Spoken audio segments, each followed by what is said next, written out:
Good Monday morning, everybody. Welcome to the live stream for the Salty Nerd Podcast. We're talking House of the Dragon, Episode 5, We Light the Way. Heavy spoilers ahead. We're going to be breaking down this episode step by step, scene by scene, talking about what we liked, what we didn't like, what matches up to the books, and what doesn't match up to the books. Thank you guys all for being here. I see the comments already. You people are amazing for being here this early on a Monday morning. If you're on the East Coast, you're a slacker. Welcome, everybody. Farnsworth is here. Fluffy Panda.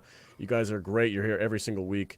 Love seeing you guys in the comments. Like I said, heavy spoiler alert for this episode. We had a ton of fun watching it last night, and I can't wait to get the opinions of my panel of nerds. Speaking of, we've got Jude is back. Welcome. Oh, hello. Hello. Hey, Jude.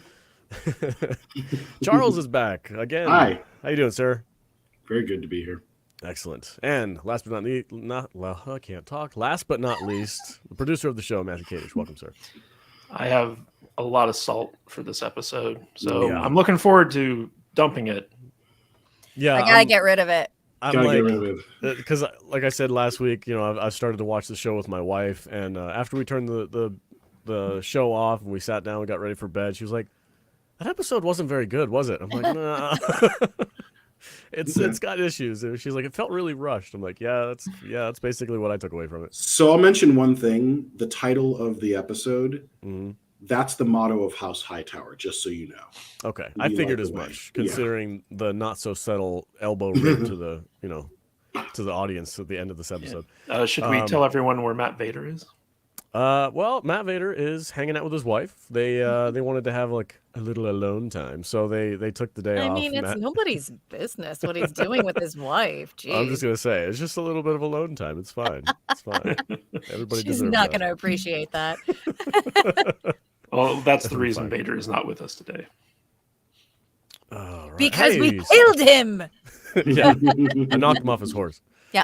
Speaking of, all right, so the episode starts. We've got our classic, Game of Thrones intro with the tour through Old Valyria, I believe. So we talked a little bit about like what this whole thing means, and I think Kadish, you mentioned it was like, I think it's the Targaryen bloodline. It's the Targaryen bloodline, yeah. Yeah. Okay. So each family, you can see the bloodline running together, and it all kind of stays within the same family tree, which is also weird, but it's it's Game of Thrones, so is what it is. But They don't make it very clear. Yeah. No, they don't. I'm It's not starting very to clear. pay more attention to what all the sigils mean, and I saw one of them that looked like it might have been Rhaenyra's because it had like that 3-ringed necklace that she got from Damon, and I was like, oh, that must be Rhaenyra's like symbol for her, and then it bleeds into some other bloodlines. But I don't know if that would be because they really weren't very specific. Like, at least Martin wasn't very specific in terms of any of the other houses from Valyria except for House Velaryon. Because all the other ones are just like, yeah, they were there. And interestingly enough, the Targaryens weren't even the highest house. They barely made the 40 families that were in the freehold. But they were kind of like middle income, if you will, compared to the higher income other ones who died. So yeah. Anyway, just one of those things to keep in mind because we're all kind of speculating. It was a lot easier to understand the original Game of Thrones show's intro because it has like literally a map of the world. So I'm trying to piece together what it might mean. But anyway, Yeah, the this show's show actually opens up- much smaller than Game of Thrones in the sense that like you're in King's Landing almost the entire time, and then maybe you'll go to Dragonstone. But like in the Game of Thrones series, it was literally like stuff happening all over the map. So like you needed that kind of geography to understand spatial distancing. I think that this show also has problems with teleportation, but like what are you gonna do? Yeah, especially in this episode. yeah, yes. The king is bouncing back and forth between two different places, like And real it's fast. taking its toll. Yeah, for sure. All right, guys, if you guys are ready, let's start going into this episode. The first let's scene hit we it. get is Damon's wife, who he has described as being less pretty than the sheep in the realm or in the Reach. We get Lady, correct me if I'm wrong, Royce. Rhea Lady Royce. Royce of Runestone. She is a skilled huntress, and she's on her horseback with her bow and arrow, and she's going after some deer. And she happens to run into her long-lost husband. This back and forth, Lady Reese or Lady Rhea Royce. Royce. Yes. Lady Royce has some choice words for her husband. Like she's basically calling him, like, what are you gonna do now? You're like, you finally came back to me, blah blah blah. She's just talking mad shit to this guy. He doesn't say anything. He doesn't make any sudden moves. He doesn't look like he's armed at all. He doesn't have a sword on his waist or nothing, but he just has this like intimidating hoodie. He's just like sitting there all emo, like, I don't like you. And they have this back and forth exchange, and she realizes, well, I guess, I don't know, she's speculating that he is there to kill her, and it kind of makes her freak out a little bit. She reaches for her bow, and by doing so, the horse kind of freaks out. It's not clearly shown whether or not Damon is the one who freaked the horse out. The horse rears back, she falls off, the horse lands on her, breaking her spine. She is now immobilized, laying there on the ground, only able to speak. And he's about to walk away. He's like, oh, well, my job here is done, I guess, and starts to walk away and just leaves her there to die. And she spouts off one last insult. I knew you wouldn't be able to finish it. And that makes him flip around, grabs a rock. So the book nerds in the stream today can verify this for me. You want to take this one, Charles? Yeah, yes. You guys want to take this? So a couple things in the book. How does her death come about in the book, and is it similar to this scene? So a couple things. The Royces are a major family in the Eyrie. They're not the Aarons, but they kind of would be what the God, I forgot. Yeah, who are the Dreadfort people? The Boltons would be in the north. Okay. That's kind of what they are, but they're not as evil. But going back to that, so and this is the thing about the way this storyline was put in the books. It obviously wasn't as fleshed out, so there's a lot of wiggle room that they can put in the show. So in the books, when they talked about how Rhea Royce died, they said, "Oh, she was, she fell off a horse. Her horse fell on her, and they put in this really specific note that her skull was crushed." Mm-hmm. It's very odd to put that in, that particular thing. They could have just said, "Oh, she fell off her horse fell on her," but they put her skull was crushed. Mm-hmm. So you don't know. It's like, that's really odd. Did somebody do that? So they pretty much confirmed in this show. Yeah, there you go. Jedi of Chicago is correct. Yeah. Perfect. Thank you, sir. Oh, while we're on the subject of comments, super chats are available, guys. If you drop them in the comments, we're going to star them and save them for the last 10 minutes of the episode. I forgot to say that during my intro, but yeah, if you do drop us a dime, save it. We'll get to it at the very end. We'll have a segment where we just talk about super chats. And another thing, too, wanted to add is, as we've seen in Westeros, tell a friend, tell a phone, tell a raven, because Rhea clearly heard what Damon said about her in like the first or second episode about the sheep comment and he's been saying it for forever. And you know what I thought was really interesting about this is like from the beginning of the show, he's described her as being ugly, unattractive, mean, rude. And when we get to see her, I'm like, that's an attractive lady. Like she's pretty good looking, and she's she got a head. She's got a head on her shoulder. He calls her the bronze bitch. Yeah, it's like, so it just goes to show that like maybe it's because like she just doesn't deal with his nonsense. She doesn't put up with him, so he sees her in this ugly light. But she's not that bad looking, and she's probably a fairly nice person. She was pretty cold shouldered to her cousin when he greets her. He's like, "Hey, how you doing? What are you off to do? Rabbits?" He's like, "Deer." And he's like, "Oh, well, that's a worthy opponent," or whatever he says. Like, "Would you care for some company?" He's like, "No," and she just rides off. So I can see he wanted to be alone. And the look on his face, he was kind of just like, "Okay." He's used to it. Yeah. So she might have a bit of a chip on her shoulder. I mean, wouldn't you be a little sassy if you got married and no one banged you?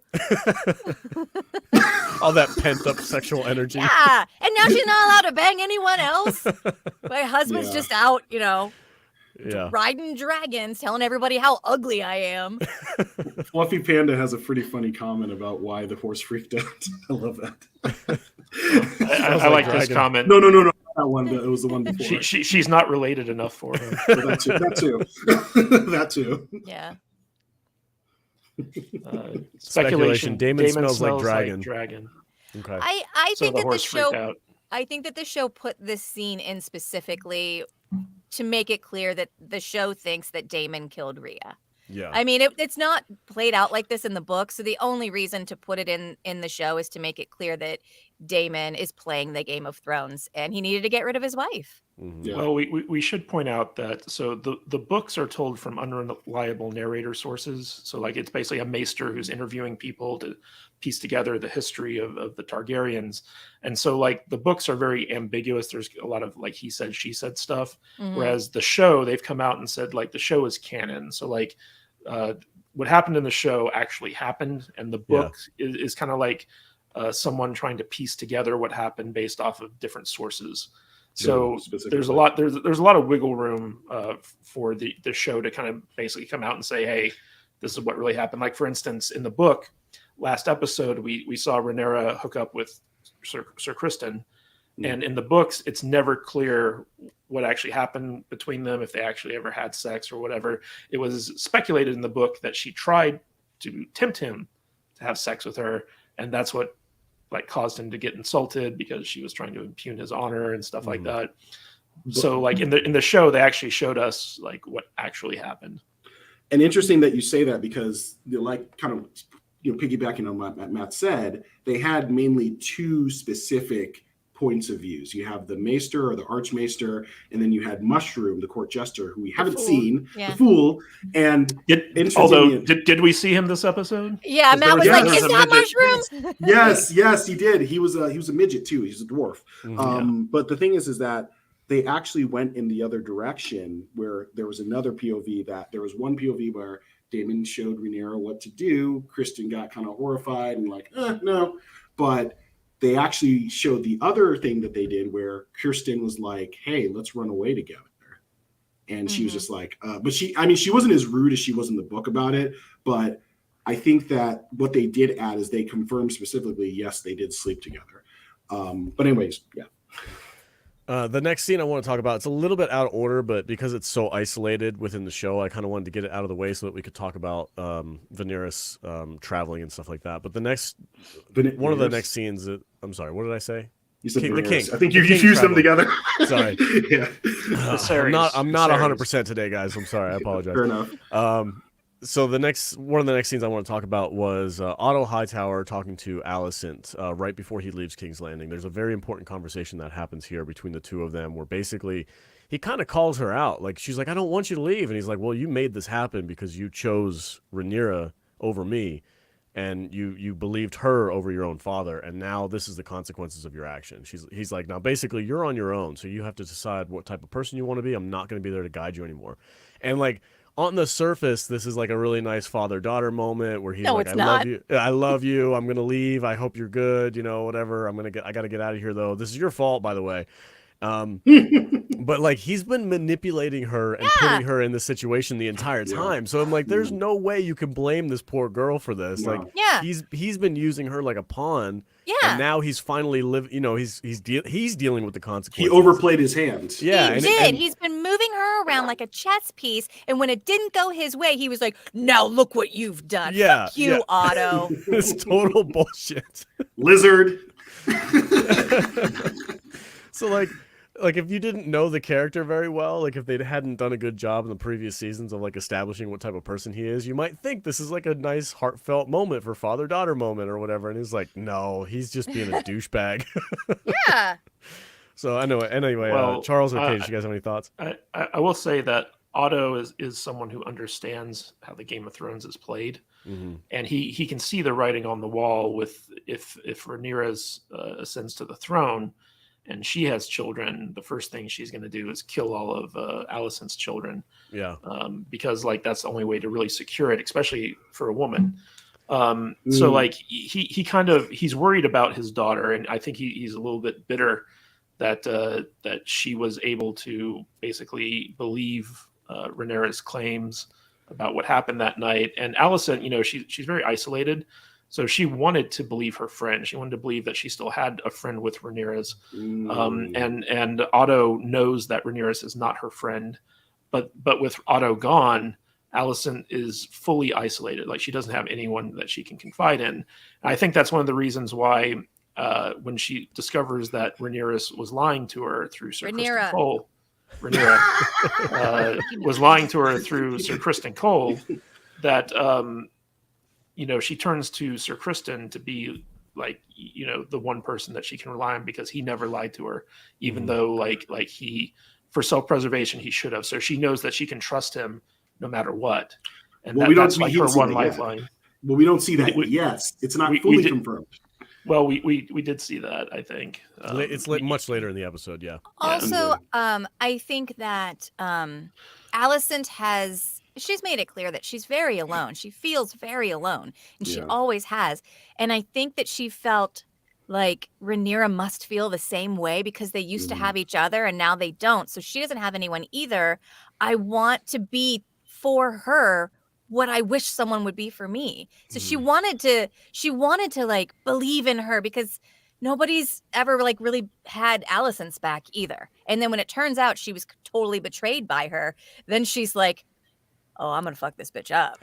and interestingly enough, before I don't want to wait for Alex to get to the other scenes, but basically, without saying too much before Alex gets to his stuff, this is the first episode where Alicent felt like a queen. She hadn't really felt like a queen before that, but towards the latter part of the episode, okay, you kind of had some big energy coming into that room. But I think that she really did want to believe that Rhaenyra was really her friend. And I think, interestingly enough, in the episodes before that, and even in this episode, by the choices that Rhaenyra made, just even leading up to this episode even, you kind of see, and that was the thing that Game of Thrones kind of did in many ways when it comes to some of the characters in the earlier seasons. You saw where they would lead, where their downfall. There are certain characters that would change the course, but I think with Rhaenyra, we're seeing what kind of ruler she might potentially be, and it's not looking good for her in that regards. So,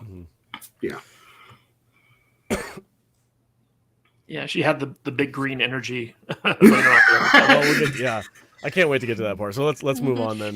Charles texted me last night. He was like, "Dress!" I was like,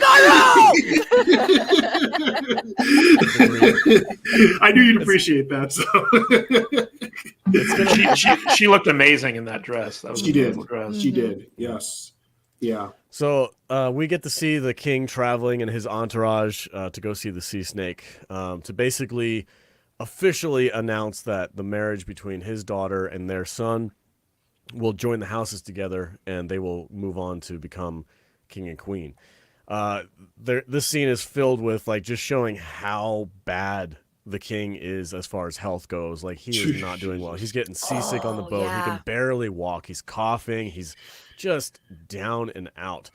And, when Rhaenys goes to grab his hand, and the face that she makes, and it's like not there, like he's missing a lot of his hand. Yeah, that was rough. So this scene was interesting, and again, it just shows like how little people respect this guy. I guess they're not afraid of him in whatsoever, because he arrives at the castle where the sea snake resides, and there's nobody there to greet him. Like, there's just his son and his like army commander guy or whatever is just in the Joffrey. Is that what you're calling it? Joffrey, yeah, army commander guy. Joffrey are just like, I can't say that name. Army thinking. Commander guy. Well, you know what? Immediately, I think the relationship between these two guys immediately goes back to Braveheart, where it's like, and what do you do? Well, sir, I know a lot about army movements and strategic tactics. And he's like, oh, yes, come over here by the window and show me. And he just tosses him out the minute his dad turned around and was just like, and who is this? I was like, he's dead. He's dead. Anyway. What was that guy's name? Simon? Something like that. Something. I don't remember. But anyway, no, not Simon. He was the fairest of them all. Tosses his ass out the window. I am King's Landing for a reason. Which is funny, because the same thing happens to this dude in this show. But anyway, like, they get there and nobody's there to greet the king, and nobody cares that he's there. They're like, oh, I didn't know you were coming. My bad. And like, there's something that it really bothers me. And so they have the main actress who plays Rhaenyra. She's been the same since episode 1, even though it's been years since the show started. I know what you're about to say. And the little girl that the king was supposed to marry like 2 episodes ago, he goes on a walk with her in like the King's Landing garden or whatever, and she's like a little 9-year-old girl. What are you doing? She's here? Get 12. I was telling Jude, it's funny that like the actress who plays Rhaenyra, did I pronounce that right? Rhaenyra? Yes. Yeah, you got it right. Looks exactly the same as she did in episode 1, and all these other characters are being aged up to suit the time passage. Yeah. Okay, but that's what I was gonna say. Like Rhaenyra's been the same age since episode 1, since she's been like 14 or something like that. Now she's in her, late 19, 20 maybe, possibly. I mean, but how much do you actually change between 14 and like 19 versus how much you change between 11 and 17? That's true. And also, we should point out that Joffrey's name is the Knight of Kisses. Joffrey Lonmouth. Yes. Lonmouth or something. Of course. The Knight of Kisses, yes. That's just a very unlucky name in Westeros. Just don't. So how did he get that name? Is there any Because, lore in the book? Because he likes to kiss people, I guess.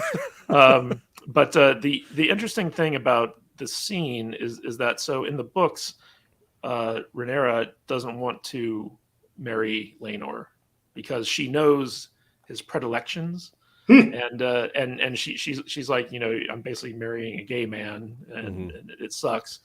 And I think it was a little bit more of a hostile situation in the books than it was in the show. Which is interesting because, Alex, you talked about how the king arrives at Seastone and Lord Velaryon, because, he got kind of slighted by the king back in King's Landing. He's kind of returning the favor by not greeting him and making him come to the throne room where he's sitting on his throne. Yeah. And he's like, oh, I had such a long journey back from winning that war in the Stepstones that you didn't give us any help for. I'm so exhausted. I can't get off my throne. And, but the king himself, so like he just had this sea voyage where he was seasick and he's not in the best of health to begin with. And you can tell that he can barely stand. They keep asking him, like, do you want anything to drink? Do you want to, go to your room and rest like, for a while? And the king's Get just you like, a chair, buddy. The king's just like, I just want to get this out of the way. And so like he proposes the alliance that his new hand, Sir Harry Strong, proposed back during the hunt. It's kind of interesting to see how Lord Velaryon kind of like prods him. He's like, I want to know more about this succession that you have planned. He's not jumping at this proproposal. He's making the king work for it. What I think he thinks is going to happen, he's like, yes, I'll agree to this marriage, and then immediately as soon as that happens, he's married Rhaenyra off. He's going to name his son Aegon as heir and completely cut them out of the equation altogether. Anyway, he's like, I need to know that my bloodline is going to be on the Iron Throne. Exactly. Like, that's what my goal is here. That's the only reason why I would allow this marriage to happen. And the king, he's like, yeah, that's exactly what I'm going to do. Rhaenyra is my heir. She will be on the Iron Throne. Well, it was also a question of the name, right? Yeah, that was the big thing. There was the name. Yeah, that's what I was just about to say. I really liked their little back and forth negotiation. Like, I want them to have my name. And the king was like, okay, but just until they have an heir that gets on the throne, then that's going to be a Targaryen. Yeah, and immediately when I heard this conversation go back and forth, I'm like, I don't like the timeline that they're talking about, like their grandchildren's time when they're sitting on the throne. I'm like, neither of these guys are going to be around to make sure that this happens. So it's really like, it's kind of a moot point to be like, well, I want my name on the Iron Throne. Like, dude, you're going to be long dead. It's a gentleman's deal. I'm like, I don't think they're going to listen to you. Like, so much things could change by the time that happens that it might Rhaenyra would never let that happen. She'd make sure it was a Targaryen. Yeah. Oh yeah, absolutely. Okay. It would be like what happened with Queen Elizabeth, where even though Philip's his last name was Mountbatten, there's still House of Windsor, which is what her house is. So. Okay. So there's a legacy to it. Makes sense. I just I felt bad for the king during this whole sequence. Yeah. Like, they are really going out of their way to show just how out of health he is. Like, they offered him wine. He's like, I don't want any wine. Just get this over with. Do you have any vitamin C? Yeah. and interestingly enough, here's another thing too. Going just real quick back to what Otto said.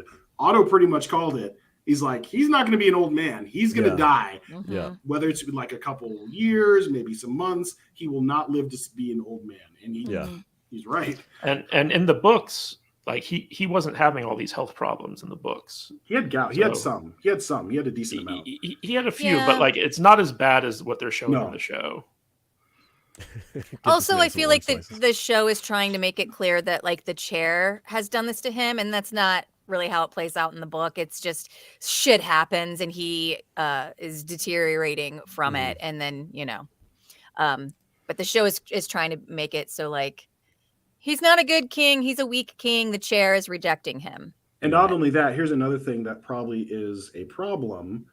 If he had taken another dragon, maybe his health would have been a little better. He doesn't have a dragon. He never took anyone after Velaryon, and he wrote Velaryon once. Yeah. Yeah. So gotta get be the a man dragon some orange rider. slices. Some orange slices. I agree. All right. Any other thoughts on that scene before we move on? Good to go. All right. Cool. The next scene we get, Queen Alicent is in the God's Wood, and she's contemplating her life when a familiar stranger. So we haven't really seen much of this guy, but we saw him during the King's Hunt in episode 2, I think, maybe 3, where he shows up and he sits down with the ladies and he starts chatting. Some Larys Strong, my new Larys Strong. Larys Strong. And he goes good old Larry, full Littlefinger in this episode. He's just like, my queen, I wonder what you think of this. He's like twirling his mustache in the background, just like, I wonder. It's making all the points that we as the audience all see, and Alicent just doesn't want to see. And it was a really cool scene. It was a lot of fun. A lot of the things in this episode, I feel like they're not very subtle. Like. The writing in this episode was not subtle at all. Like, as an audience member, I'm watching this, and like this guy just comes out and just blatantly says things. Like, I'm like, okay, we have only seen you once, bro. Like, we don't really know who you are, and here you are, one-on-one with the queen, just like putting a bug in her ear about all this stuff that you want to happen. And it's just like, who is this guy? How is he allowed to be doing this? Like, there's so many unanswered questions for me. Like, so I don't know. Can one of you guys explain to me why this dude is allowed to be there by himself? So here's the interesting thing we've seen in this episode. We saw a much more prominent presence of House Strong, basically, because before we'd only really seen the dad. Like, he's the only one who really spoke. And we kind of saw a little bit of Harwin Strong in the episode where Rhaenyra. That was actually Harwin Strong, who's the person she ran into. I thought so, yeah. So he becomes these Strongs become very, very prominent going forward. So they could have done maybe a little better, more subtler job of introducing them. But that's why, we're starting to see Harwin. We saw Harwin more prominently in this episode. We saw Larys more prominently in this episode. They're setting up characters who are going to have a major impact going forward. And I think with Alicent, they're setting up people who will be possible allies. We also have to point out that this guy's father, Lyonel Strong, is the new hand of the king. And so I'm just going to call him Larry because it's easier for me. So Larry, he's one of these guys. He's part Tyrion, part Littlefinger. So like he's got like a club foot.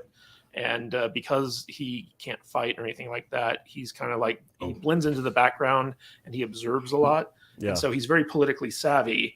And he's more like, he's more like a political player than his brother, who's called the Breakbones. He's like well known for being like a very violent knight, very strong.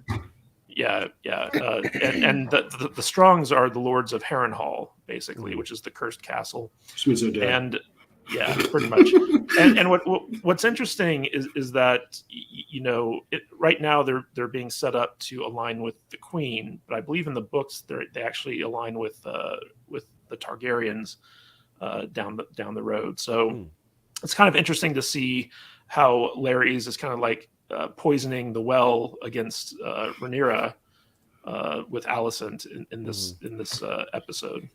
And just to confirm, go ahead, Alex. Sorry. I was just wondering, I wonder to what end, because you mentioned like their allegiances, and I know in the official story, in the real story, like all these houses have like separate allegiances for different reasons. I'm really curious as to what his motivation is for trying to turn Alicent against Rhaenyra. Is it an heir to the throne type thing, or is the Strong family? Chaos is a ladder, Alex. Yeah. There's always this going on when there's this will continue to go on too. Like if there's a brother who the people like more, there'll be a group behind him who's like, we got to get rid of that one. We're going to kill him. We're going to put this one on the throne because we like him more. Yeah. This is just a thing that always happens and will continue to happen. Well, also there's a faction within King's Landing, and I believe Lyonel Strong was a member of this faction back when Viserys was trying to select a successor. And that's that they believe that if a woman takes the throne, the realm is going to go to war. And so they're trying to maneuver things to basically get the queen to elevate her son to the throne in order to avoid that war, and basically get rid of Rhaenyra's claim. So that could be part of it right there, where he's trying to poison her against Rhaenyra so that she will do what Otto wanted her to do in the first place, which is get her son on the throne. Okay. And another thing too is, yeah, you're right, like kind of the divisions between families. But I think also when it comes to, I think why he's doing it, he sees an opportunity. He knows he's not going to go anywhere in this house. And just to confirm, his dad, who's now the Hand of the King, he was the master of laws before, right? Yes. Correct. Yeah, because he was the only person who gave Viserys any type of sound advice when it came to, he wasn't trying to position himself in power. He wasn't trying to be like, go into business for himself. He said, just marry Aegon and Rhaenyra together and that will solve everything. So he's actually, it seems like the dad is actually a decent dude. His sons, because just to confirm, Harwin and Larys are his sons. They didn't make that clear, but those are both his sons. And I think, and here's another thing too. Harwin is actually the heir to Harrenhal. So he's the youngest, he's the oldest of Lyonel's sons, or Larry. So that also answered my question as to like why was he allowed to be there with the queen by himself? It's because his father is the Hand of the King. Yes. Yeah. So that grants him access to the Red Keep, and he's basically living there now. Just like Alicent was everywhere when Otto was the Hand. Yeah, and the fact that he's a clubfoot, nobody sees him as a threat because like he's not of good health. Yeah. Yep. All right. Any other comments on that section? Good to go. Well, actually, I think this is the first step in the direction of Alicent realizing, she's not my friend at all. Mm-hmm. So yeah, I think, and also like who's lying to her, who's telling the truth. And I love how you can juxtapose the scene between Larry and Rhaenyra, or Alicent, I should say, with Lord Velaryon and his wife, where she's like, I don't want our son to marry into this because the knives are going to come out, and you're going to put us all in danger. And the king and Velaryon's like, nah, it'll be fine. Yeah, which is very smart of her because I mean, obviously she remembers when she had the great counsel. Well, she had the claim to the throne. Technically, it should have gone to her if they allowed women on the throne, and this sent the realm into an uproar. Yeah. And ultimately, they chose a man. So she knows what's coming down the line if they go forward with Rhaenyra inheriting the throne, and she knows this is going to create war. Are you sure you want to put our children in the line of this fire? And her dad's just like, I want my grandbabies on the throne. He's so thirsty for power. Yeah. And it's funny because everyone is in this universe. You see that the people who are so blatantly thirsty, they're the ones who usually fail as well. Even the people who want to be wallflowers, but the people who aren't strong enough, the people who are too forward, like even Otto, they always fail because it's just like, you got to be subtle about this shit. You can't just be like, I got to do it. You can't be slobbering all over the Iron Throne. It's ridiculous. You get a little bit of power, and then you think, I'm gonna take some more power, and then you get caught. You end up with a head on your spike. Or your head on a spike. You guys know what I mean. I know what you meant. Yes. You end up like Ned. All right. So the next scene, we get to see the King's entourage traveling back to King's Landing. Which again, I'm not entirely convinced the King had to travel all the way there just to deliver that message in person. Like he, as the King, should have had them come to him.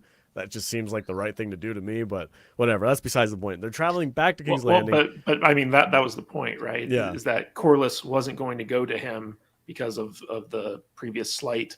Yeah. So he had to basically kind of prostrate himself in front of, a lesser house because politically he was in a weaker position.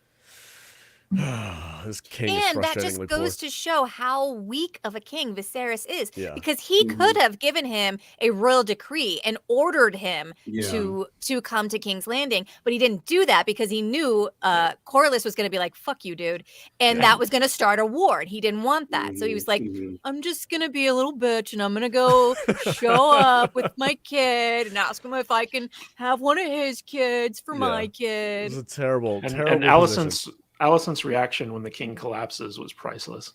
She's just Which like, one? Which time? Here we go again. Yeah. The first time when he returns to Red Keep. Right. Actually, one thing I actually just realized, we skipped a section. It was the very best way to describe it, the very modern conversation that Rhaenyra and her cousin Laenor had. Oh, the goose versus the duck. I mean, I'm feeling very ducky today, Charles. Yeah. But it was like some goose. Goose is greasy.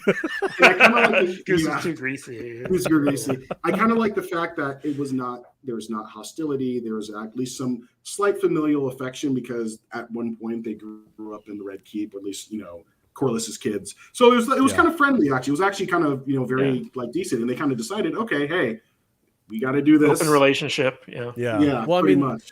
That conversation that Rhaenyra had with Damon a couple episodes ago, where he's like, you can marry whoever you want, and then once that's done, you can go off and do whatever. It's like nobody cares after that. Mm-hmm. I think that stuck with her. So when she goes to her cousin, and obviously, I don't know how she knows, but obviously she knows that he is oriented in a different way. She's like, hey, look, man, I know this is not your ideal situation, but we just do this for political reasons, and then we can just be on our own. And he's like, you're okay with me doing it. I'm okay with you doing it. We're just a business arrangement strictly. And I think they both have a common idea of like, yeah, this is just strictly our parents making political moves, and we'll do what we have to do. Mm-hmm. But other than that, we're not really attracted to each other. We're not going to be in love. It's not that type of situation. So, I mean, it was a very fair conversation for sure. I wonder whether or not he knew that she knew that he was gay, and I'm like, whether or not he would try to kind of hide that or maybe be shy about it in front of her. But he was just like, no, I'm good. I like geese. I think with him it's kind of a Renly situation, because Renly, like, it was an open secret type thing. Yeah, because like with Renly, pretty much everyone knew. Like all the highborn in the know, except Brienne and Catelyn.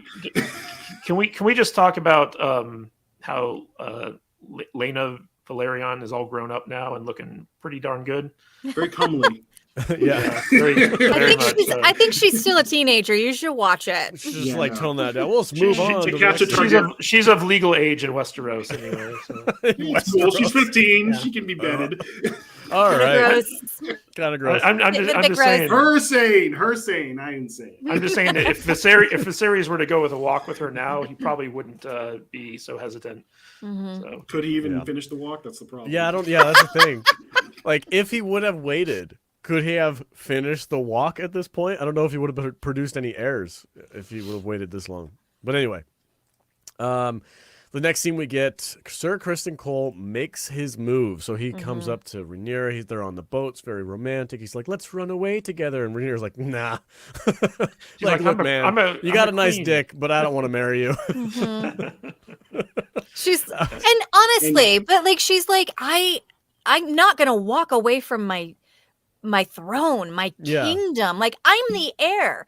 I've spent my whole life being like waiting for my father to just give it away, and now he's making moves to ensure that he's not going to give it away, and I'm going to inherit this thing that I've always been told I wasn't good enough for. And now, just because we hooked up, you think I'm going to walk away from it? Once at this point, we don't know. We don't know how much time has passed. But I'll say this though.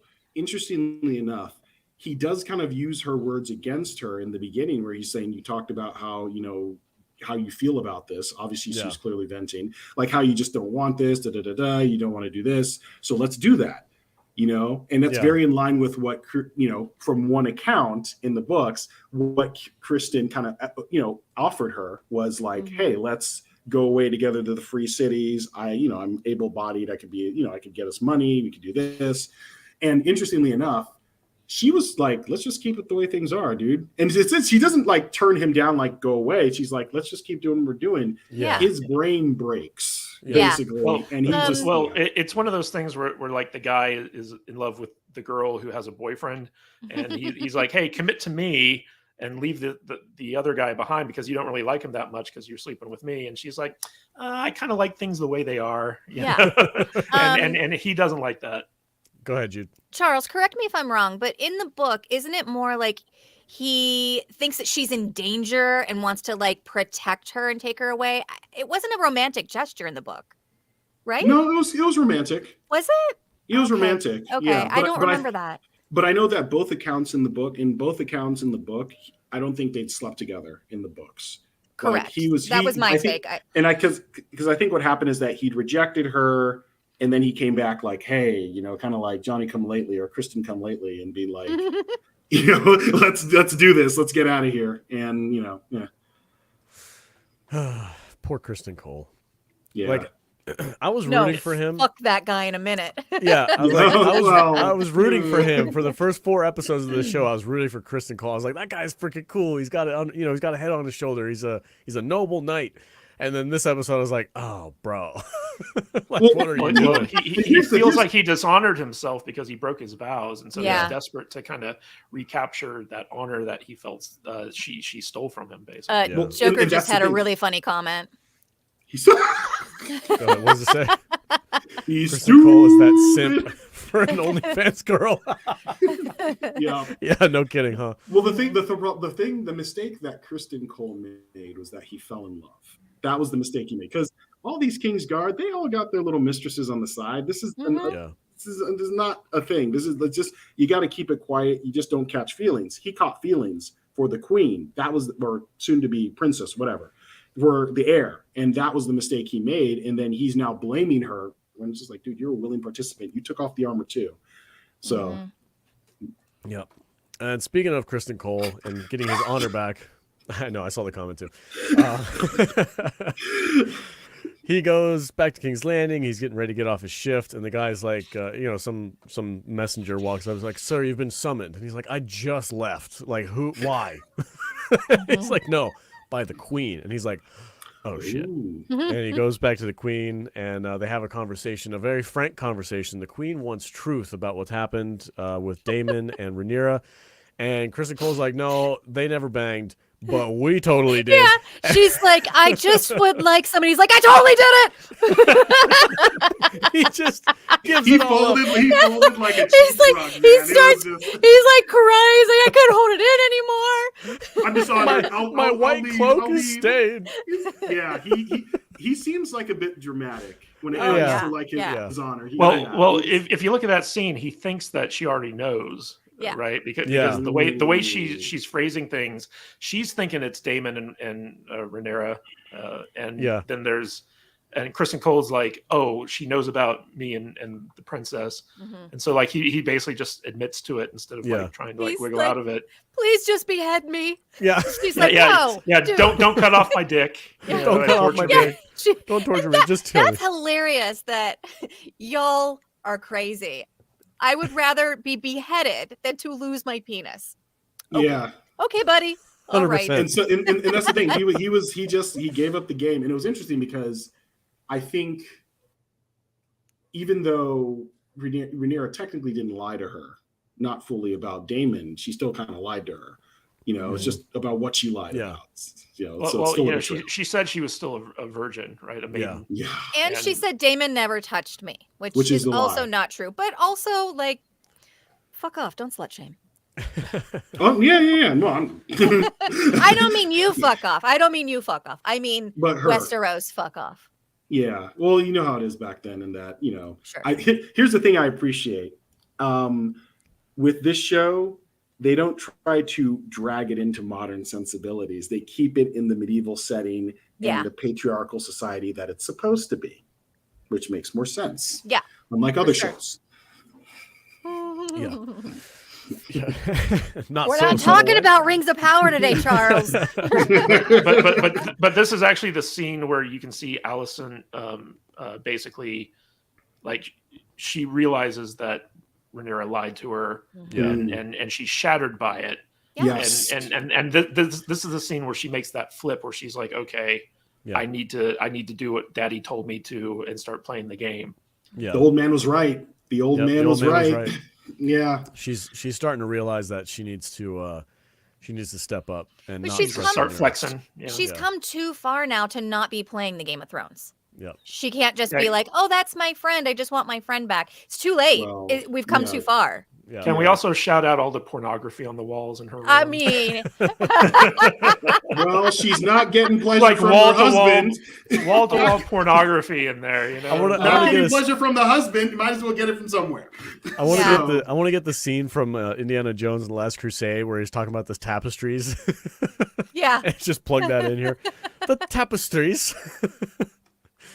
Oh, man. All right, so the next scene, we get a little back and forth between the hand of the king and the king himself. He's basically dying, and they're just medicating him to make him comfortable at this point. We get to see his arm. His arm is completely covered in whatever disease that was like that a is. that was like a salve that was on it. Leeches, that was a poultice. Yeah. Oh, okay. I thought those were leeches, but okay. All right. Well, they did. Oh, have you guys But I don't noticed? think they put something over leeches, so I think they did try a poultice. Mm-hmm. Have you guys noticed the subtle hints that the Grand Maester is kind of working against the king? And like his minions, like the younger maesters that are with the Grand Maester, are like, "Sir, I have a tincture filled with oils that would do much more help than these leeches." And the maester's like, "No, give him the leeches. The king always finds comfort in them." And I'm like, so is the Grand Maester actively working against the king's health, or is he just stubborn? Grand Maester. There's that too. He killed his wife. There's also an underlying theory that it's in the books that there's a certain group of people that think that Alicent has been poisoning the king. It's neither proved or disproved, but there's always like these rumors that come through the kingdom. They're such gossips, but that is one theory about why he's failing. Also, the thing about Viserys' arm. So, like, that's the arm that, you know, the throne cut and he lost his 2 fingers, and basically the infection spreading up his arm, which is why, he's always sick and weak. And so, like, that, like, me and Jude were both wondering, like, what the hell is on his arm? It would have been nice. This show is really bad at explaining stuff. Yeah. So, like, it would have been nice if, like, the Maester had just kind of said, like, okay, this is what we're doing and it's not working and blah, blah, blah. You know, like, it was very strange. Yeah, it was weird how they said, we're just going to do leeches. Like, we're not going to do that poultice. And then when they show his arm, it totally looks like there's a poultice, like, covering his arm. So, I don't know.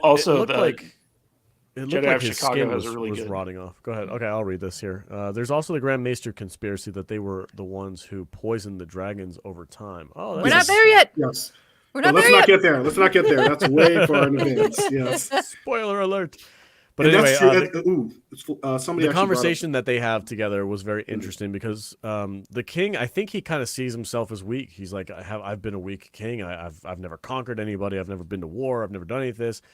And the hand is like, well, you know, some would consider that a success. Like, you'd rather live within peaceful times than live a very brutal and disturbing life, but have songs written about you later. Like, there's a give and take with this. And, you know, he's trying to comfort the king, which I think he makes a good point. You know, you can live an entire lifespan in complete peace, no wartime whatsoever, and be a good king and just not be remembered for it. Like, it's a bummer for your legacy, but I understood his point. I think they made a good point. The problem with Viserys is that he's like in avoiding conflict, he's inviting all this conflict and he's inviting all these future problems to come. Yeah, and future problems. Yeah, yeah. But he's just been so wishy-washy by not addressing them in the moment and causing strife. He's just passing it. He's kicking the can down the road, essentially. He's also really bad at making decisions. Yes. Yes. Mm-hmm. And I think another thing too is I can see why he wouldn't just marry Rhaenyra to, you know, Damon. For starters, it's his brother, and that's weird.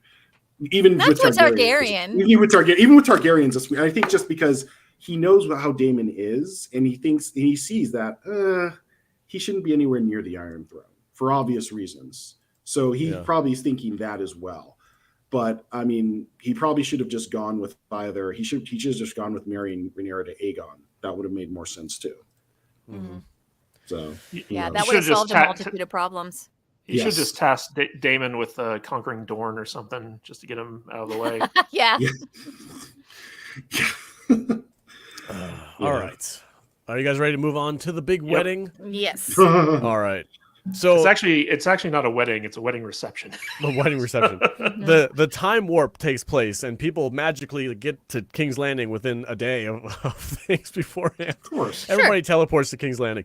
And we're having a wedding reception. The big announcement that Rhaenyra is going to marry the son of the sea snake.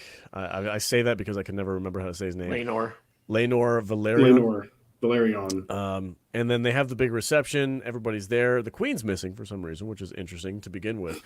And everybody's like, "Where's the queen?" Oh well, don't worry about it. We're just gonna. That's why women don't run wars. Oh, that's right. According to Jason Lannister. Jason Lannister.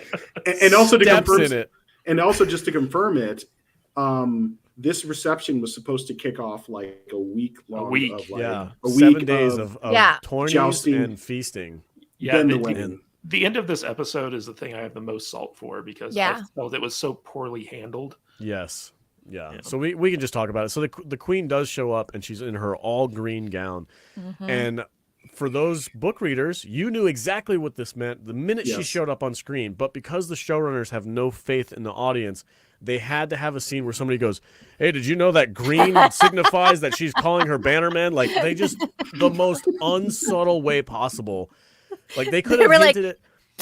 Yeah, look at this, guys. Like it was so stupid. Like I just kind of like it was too much. I was the same way because I was just like yes, and then they showed and just let you know the Strong brothers. Yeah, so they showed Larys, quote, budget Littlefinger, and then they showed Harwin kind of discussing. They discussed. What? Yeah, it was too. I was kind of annoyed too. I was like, I much rather would have seen like maybe an episode or two ago, just a conversation between Alicent and her father, like some conversation about how the color of green signifies that we're going to war, like just a slight little 30-second dialogue moment. Or if Otto had been like, "When you're ready to start playing the game, put on that green dress." Or your mother's green dress. Yeah. Wear your mother's. Yeah. When you're if you're in danger, wear your mother's green dress. Put out the or bat whatever. single. Like just like have it be an episode or two ago. So that way, when it happens in this episode, the audience is already like, "Oh shit, she's wearing the green dress. Game on!" But no, that dress was fire. It was dope. And I'll tell you this: this scene, this is where Alicent felt like a queen, and you could tell. Yeah. Any affection she had for Rhaenyra was dead. The way she said, "So-and-so stepdaughter." I was like, "Ooh, yeah." That was ice cold, man. Iceberg. Well, do you guys know the actress who plays Alicent, Emily Carey? She also played the young Wonder Woman in the movies. No, Gal Gadot. Yeah, she was young Diana. No way. The one that does like the running through the Olympic thing. That's cool. I didn't know that. That's awesome. Right on. Good to know. Okay, so. This is another thing. Hulk in time, go green. Here's another thing that irritated me about this scene with the wedding reception. Damon shows up and nobody says anything. Like, bro, the last time we saw you literally got banned from King's Landing because you tried to poke your dick into your niece's freaking, whatever. And it was the king banished him again. Banished him. And he just comes back and there's no And weak ass consequences. Viserys is just like, give him a chair. I No don't want to make a consequences. thing out of it. Well, how did he even get in? Didn't you tell people, "Hey, dude, come on"? Yeah. Or was he wearing that? He was wearing that hood of this. Oh yeah, I fooled everyone. Oh, I fooled. I took my white wig off. He was like, "I'm a lowly wizard, sir. I've come for the reception." I mean, my guess was because he was Corlys's ally in the Stepstones that he was a guest of the Velaryons. Yeah, you're right. You're right. I wish they would have said that then. Yeah, it would have been nice if they had made that He's an clear. honored guest. Like the writing of this episode, they do no setup, no build up to anything. Like the scene where everyone's on the floor and dancing, and you see like all the different factions kind of like politically maneuvering and having talks. Like that was cool. I really enjoyed that scene, but like ultimately none of that stuff matters because like they didn't bother to set up the important shit or show the fallout of it. Yeah. So it was a very poorly written episode, I thought, and it's been like this throughout the season. Like when Velaryon Laenor comes in on Sea Smoke during the final Stepstone battle, you're like, who the hell is that guy? Yeah. Where did that dragon come from? Like there's a lot of stuff that the show just kind of assumes. Yeah. And You're right. Like for instance, like that scene where Rhaenyra runs into Lord Strong in the streets of King's Landing, and he's got like his helmet on. He's a member of the Gold Cloaks, the City Watch. Yeah. And she says his name, but they don't make it clear who that is because like if you're not paying attention, he's got his helmet on. If you're not paying attention, you don't know who that guy is. Yeah, and that's what's so unbalanced about the writing for this show is that in they're assuming that you know a lot, and also they're doing that. You know what that means, right? Yeah. No? Okay, we'll tell you. Yeah. You're right. It's a giving balance. you so much that you, I don't know, like I would have preferred a little more mystery there. And also at the same time, they're not giving you enough in other areas. Yeah. And it's really unbalanced. Yeah, you're absolutely Charles, right about that. Oh, go on. There's a scene during the wedding reception. It's not actually a wedding. It's like a feast. But there's a scene there. Pre-Chorney feast. Yeah, where Joffrey kind of like figures out that Sir Criston is a simp for the princess. Yeah. And he goes up. He's like, "You're a simp. I'm a simp. Let's be simps together." Yeah. And he kind of lets it. He kind of lets like it Wonder slip. Twins unite, and Criston Cole like he overplayed his hand. That's the thing. Joffrey overplayed his hand. And basically, there's a scene where all of a sudden during the dancing, there's this commotion, and it turns out Sir Criston loses it and ends up killing Joffrey. Was that in the books? Because I thought that there was a tournament where Sir Criston killed Joffrey as opposed to it being at a feast. Yeah, I don't know why they didn't do it that way. That would have been so much better. Immediately, budget. As soon as the reveal happens, so like there's like a mosh pit going on in the middle of this feast, and the first thing that goes on through my head is like, where's the frickin' Kingsguard? Yeah, and why are they breaking this up?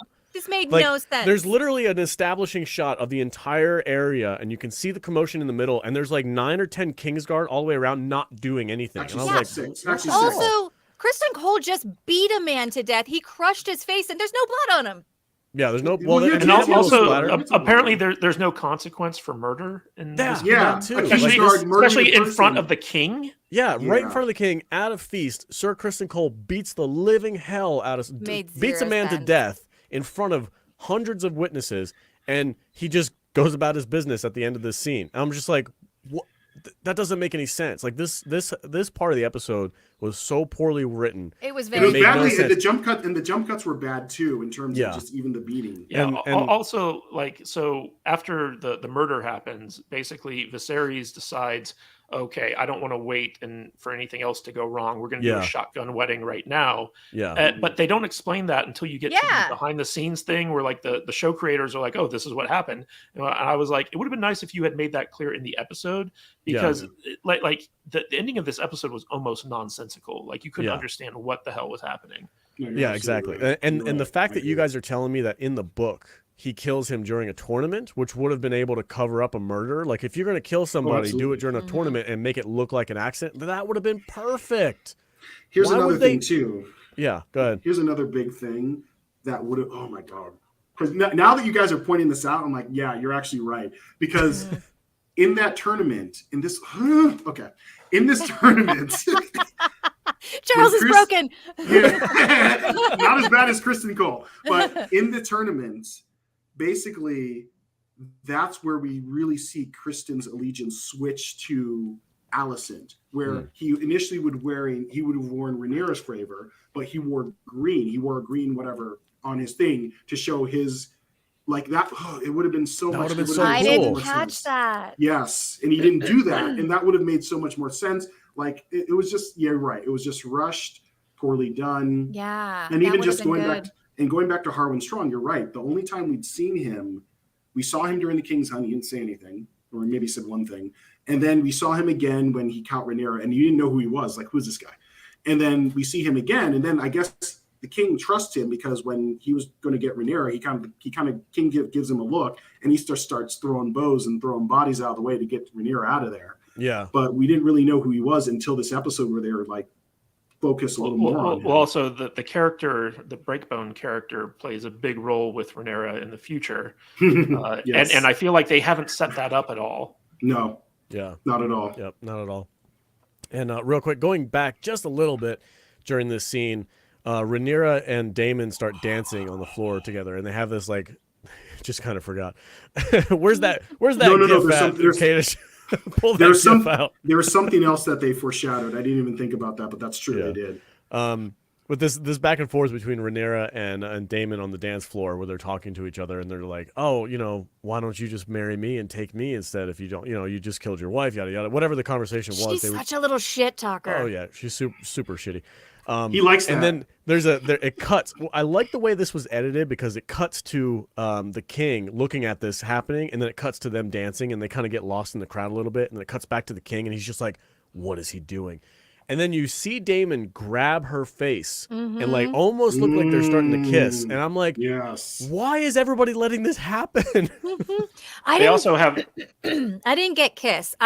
He was grabbing her face as like a power move. Like, listen, you little bitch. Oh, really? I thought that was like they were going to start making out. It was funny because their conversation in High Velaryon was basically like Damon's like, oh, I'm single now. And she's like, oh, now you want to fuck me? And it's like, that's not going to happen. And he's like, oh, it'll happen. You know? So. God, man, these freaking Targaryens are so weird. but what's funny is that right after, Rhaenyra rejects him, Damon starts making the eyes at young lady Laena.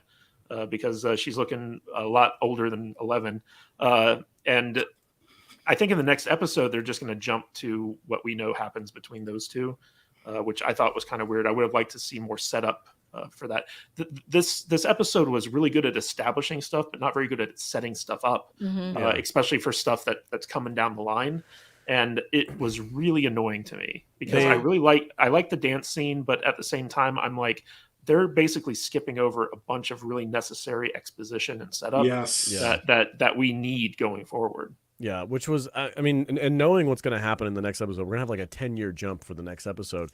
10 it really frustrates.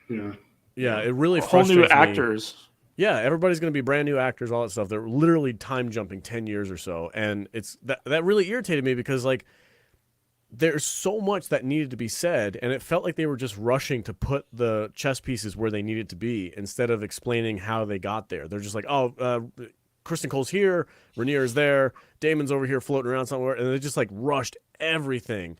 And at the very end of this episode, we get the shotgun wedding, which again they didn't explain. They just they hoped that you understood what was happening. I got it. Like I was like, okay, so they just pushed the wedding really. They cut the wedding forward to instead of doing it in 7 days, they did it now, just to avoid any more turmoil. Well, but when Viserys collapsed again. When Viserys was doing his like big speech before the queen entered, he was like, we have this feast, we're going to have a week-long tournament, and then we're going to have the royal wedding. And I was like, oh, that tournament's where like Joffrey's going to die and like all this other stuff. And they were just like, nope, we're just going to cut right to the chase. Mm-hmm. Yeah. It's time for the episode to end. Just kill him now. And I think even what they could have done is they could have at least teased. So you're absolutely right. There's so many things that they could have done and set up. Like you could have actually made this 2 episodes in many, many ways, where it's like you have some stuff happen here, and then you have like maybe the wedding happens in another episode in the tournament, or you have the tournament happen in this episode in this. Yeah. We should also point out, Charles, that this is episode 5, so it's the midpoint of the season. So there are 5 more episodes to go after this one. So they needed to hit that midpoint of the story structure. And we see Criston Cole he basically murdered Joffrey because like he's so conflicted about like his lack of honor and what Rhaenyra did to him. So he goes to the Godwood to commit seppuku. Yeah. And right before he stabs himself, Alicent shows up and stops him. And this is the beginning of the switch of allegiances for him because Alicent's actually the one who, kind of like cares for him and is going to restore his honor. And it was just kind of interesting. The final image of this episode was the pool of blood, of Joffrey's blood, with a rat eating it as the king collapses. Yes. It was a very striking image. It was a nice image for a lot of reasons, and I think what does the rat signify? Is there some more meaning behind the rat, or is it just? Yes, I don't want to say too much. It would give away too much to say anything. Oh, okay. It's very, very significant. Let's just say that. Like when he brought it up, I was like, oh. That scene represents 2 characters that are coming. Yeah. Okay, that are not here yet. Oh, okay, interesting. And just to mention, like the king falling over during the ceremony, if you guys noticed, it was a subtle thing. You might have missed it, but like when he fell, his crown fell off his head and like rolled away from him. And I was like, oh man, like he is done. But he'll last another 10 years, and nothing will happen. Nothing of significance will happen between now and 10 years from now. Trust us, it'll be fine. Is it a 10-year jump? Do we know that for sure? Jump. Okay. Oh yeah, because at this point, I think I almost said Aragorn for some reason. Aegon Helena and Aemon. And this is a weird thing. They haven't named what her daughter. That's weird, but whatever. So her 3 kids, basically Alicent's 3 kids, are going to be like teenagers now at this point. So that's the thing. Yeah. Okay. It's also funny because in the trailer for the next week's episode, they make a big deal pointing out that Rhaenyra's babies don't look anything like Laenor. It's like, your babies are white. What's going on here? But that's in the books. It is. Well, in the books, it's a different hair color. Yeah. But in the show, it's like none of these babies are mixed race. Oh, So I don't it's know. like it's obvious that they're not Laenor. Do you think that that's why they did that with the casting? Yes. I don't know. Okay. Well, I think the reason why their kids are not mixed is because of the casting. So they had to signify that they are not his kids somehow. But my question is, do you think that they cast that specifically because that's a thing that's a big deal in the books, and It's that huge. the whole realm is like, those kids are not Laenor's? Well, They just want to make one- sure that the kids don't look weak. Let's just say that they're the opposite. Yeah. There's that one kid that we see in the trailer who like straight looks like an albino. Like he is pale. Well, that's Aegon. That's Aegon, I think. Yeah, he's Oh, that's Alicent's Aegon? oldest son. That's yeah. yeah. Oh, okay. Yeah. So I think Man. what they did is they showed 2 things in the trailer. I mean, the trailer's out, so we can talk about it. Mhm. But they showed Aegon when he was fighting one of, I think, Rhaenyra's kids in the yard. And then they also, I think they showed Aemond with, could be Vhagar. I think it's Vhagar. That's Okay. what I'm thinking. Yeah. So. All right, guys, that's it for the episode. Right now, we will do super chat. So if you want to drop us a dime, we'll mention your comment here. We'll talk about it. But until that happens, I want to get everybody's final thoughts. For me personally, this is a very weak episode. A lot happens, but it's so rushed and poorly done, and it just felt really like it left a lot on the table that I wanted to see. And I feel like they're just in such a hurry to get to the next step, to get to that point where they can switch the actors out and move the story along. Like, I understand a majority of the action is going to come later once the war actually starts, but this setup is very important to that for us as an audience member, especially for somebody like me who hasn't read the books. I need to know where all these chess pieces are on the table before we get into the war. Otherwise, I'm just going to be confused and I'm not going to care. And I feel like they're just they're rushing this whole thing through. I thought this was probably the worst episode of this season so far, just because of how bad the setup was for this like final ending at the wedding ceremony. But that's just my opinion. What do you get, Jude? Give us your thoughts on this episode. I've been irritated with the last couple of episodes just because of the changes from the book. I hated how the relationship between Criston Cole and Damon and Rhaenyra, that whole love triangle, I hated the way it played out. It was much more interesting in the book. And also the death scene, I don't understand why they did it that way. It would have been so much cooler if they had stayed more true to what they did in the book. I assume it was a budget thing. Reasons, yeah. But I feel like this episode was very forced. It was just pushing through the storyline in order to get to that time jump.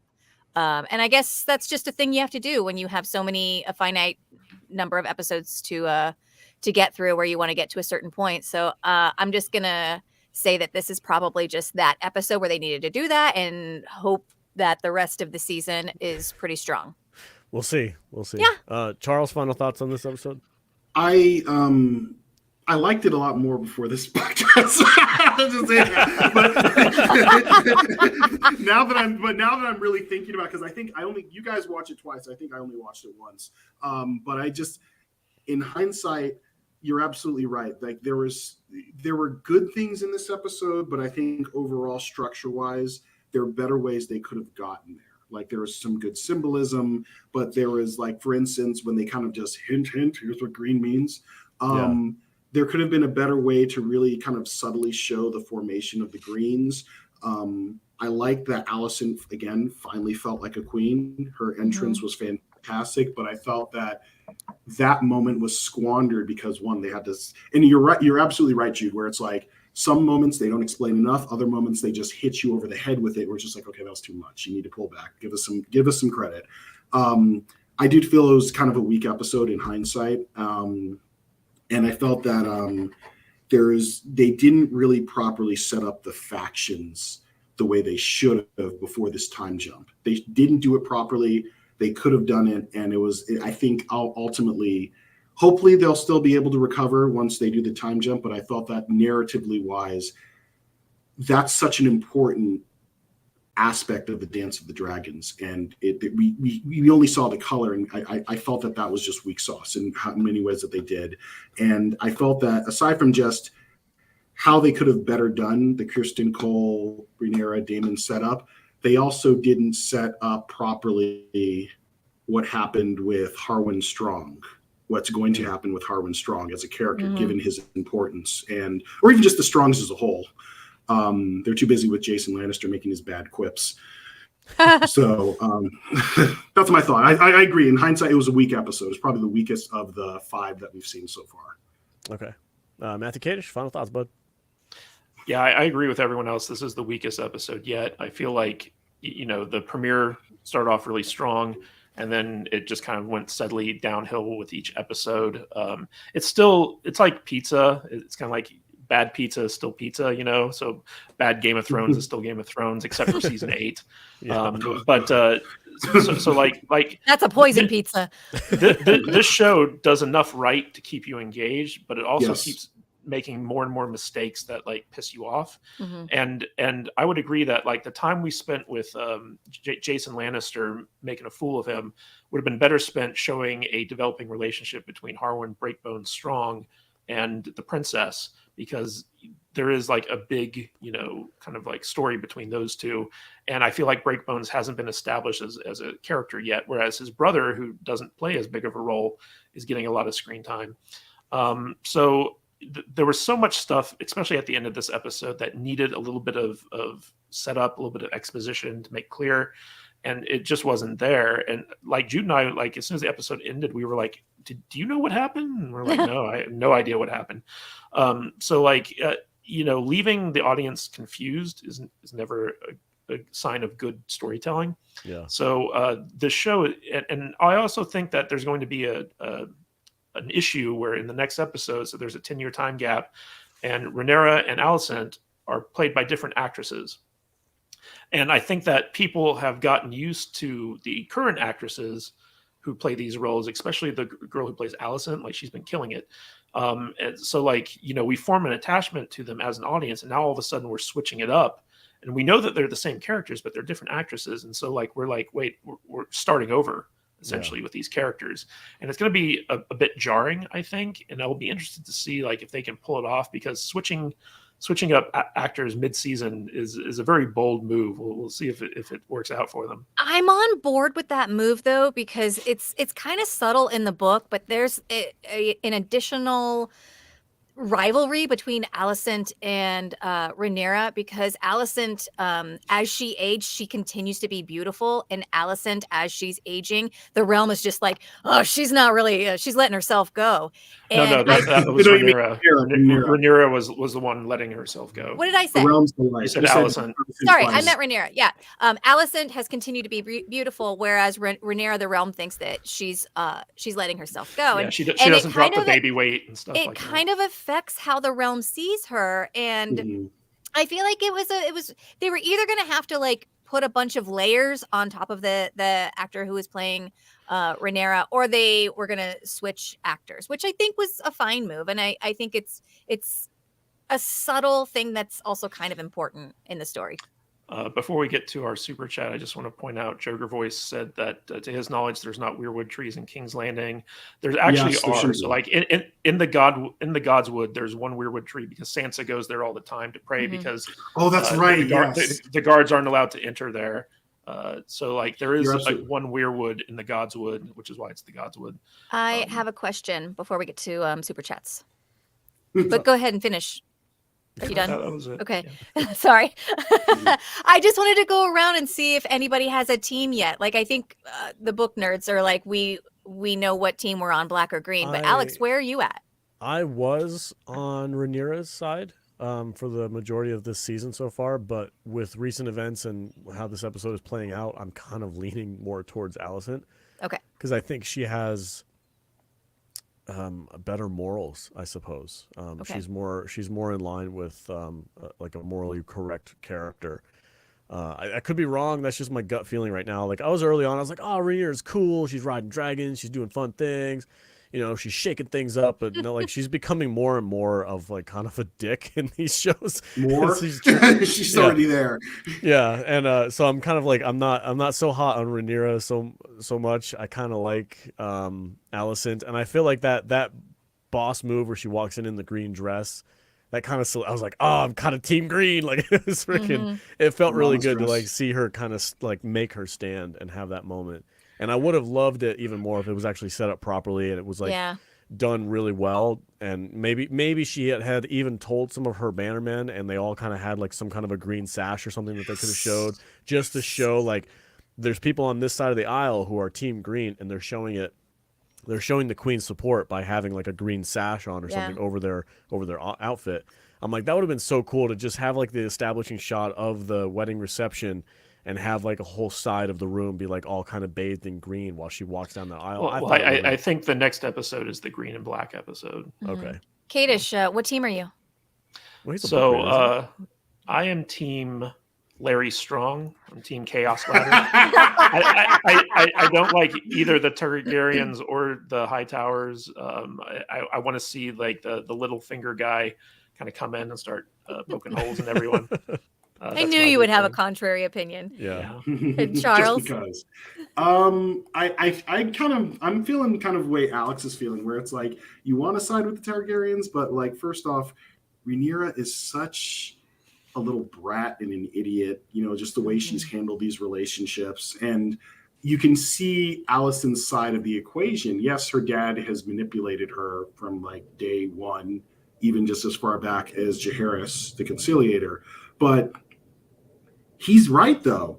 Like, given how much she's lied about to her, given how much she's like all of a sudden pushed her away the moment she was announced as her daddy's new wife, how can she can't trust her.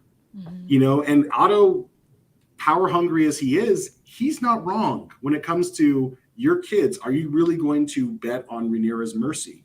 Like, I think that, you know, and also, you know, and it's interesting because when I read it, I was more team black, even though Rhaenyra is still an asshole in the book too. But it's just like, I'm kind of leaning green more so, to be honest with you. Okay. So. Real quick. Did you answer your own question? What's that? I didn't. I felt similarly. Like I wanted to root for Rhaenyra, but because I have seen the future, there is a decision that Rhaenyra makes that makes her dead to me, and I'm team green from there on. Oh, okay, all right. So we'll talk about that afterwards. I'm curious what that one is.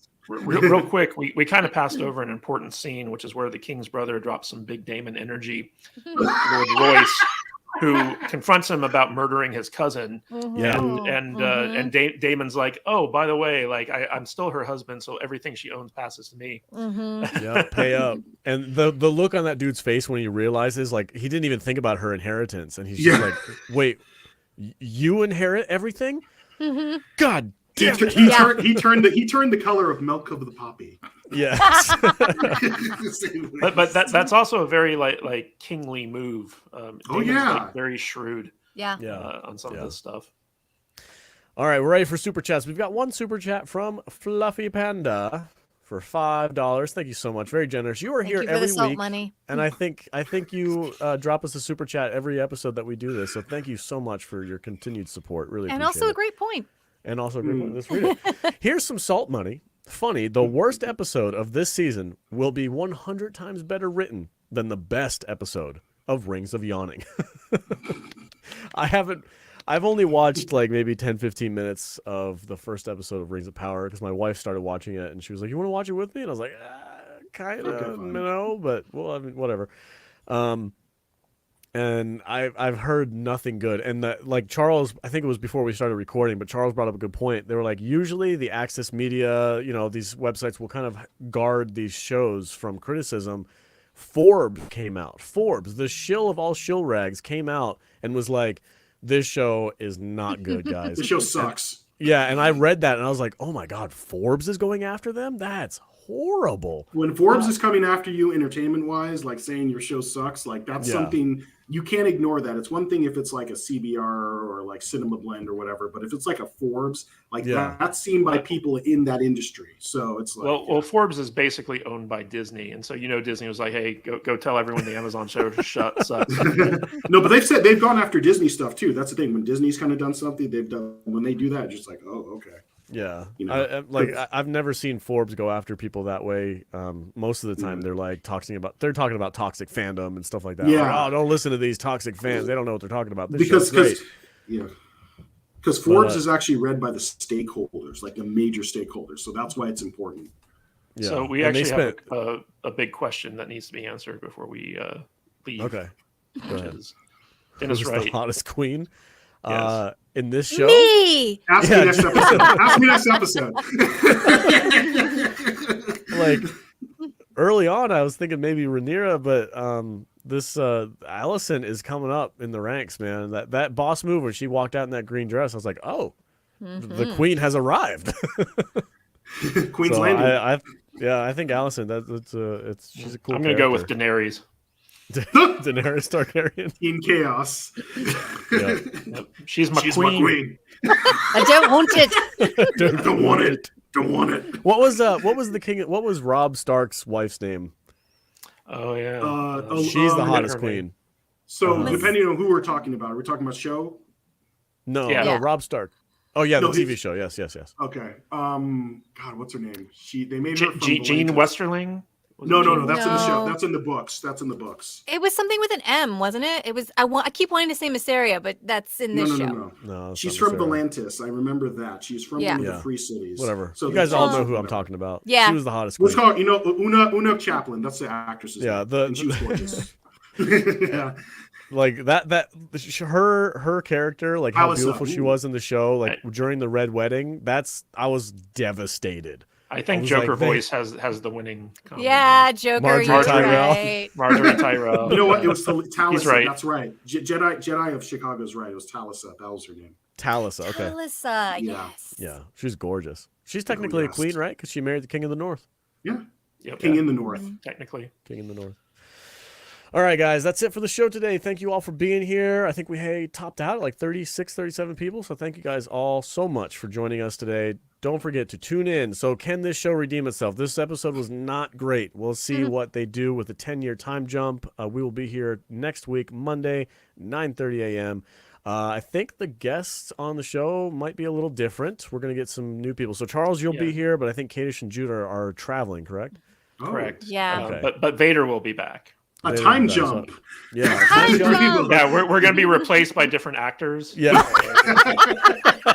It'll be cool. Hey, perfect. I'm just going to say the same because I'm ageless. Yes. Mine will be an old crone with some red hair, mostly white though. Okay. All right. I'll see what mine will be a George Lucas impersonator. Great. All right. Perfect. Thank you guys for being here all so much. Jude, you got anything going on this week? Do you want to shout out before we leave? I don't. I'm just preparing for our trip, and I'm doing a live directed session later, but it's really nothing that people are going to want to know about. Okay. All right. Where can they find you if they're looking for you on the socials? You can find me at I am Jude Juju on Instagram and on TikTok. All right. On Matthew Kadish, take it away. So we're going to be having another Salty Saturday, this time without me. So Matt Bader is going to be hosting this Saturday, which is always an adventure because he's not very good at it by his own admission, but we love him. So we're going to be talking about the Rings of Power. And Charles, if you want to jump in on that one on Saturday, you're more than welcome to. It means you're going to have to watch it again, though. Yeah, you're going to have to get caught up. So we're going to be talking about, we're going to be talking about the new episode of Rings of Power on Saturday. And real quick, I want to see what we got scheduled for this week in terms of like the actual Salty Nerd channel. We got Total Recall Week. So it's going to be the original Schwarzenegger Total Recall and the remake of 2012 with Colin Farrell.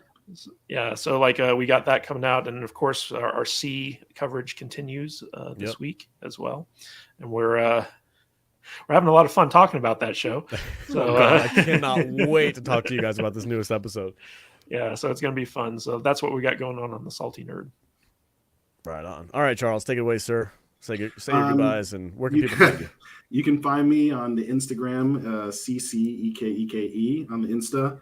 And you can also find me on Amazon, where I recently had an audiobook release for the 7th book in my Pantheon Saga series, Nice. Age of Villains. All right. Nice. So if you want good fantasy sci-fi, go to his website. Check it out. All right, everybody. Thank you guys so much for being here. Really appreciate it. See you guys next week. Stay salty.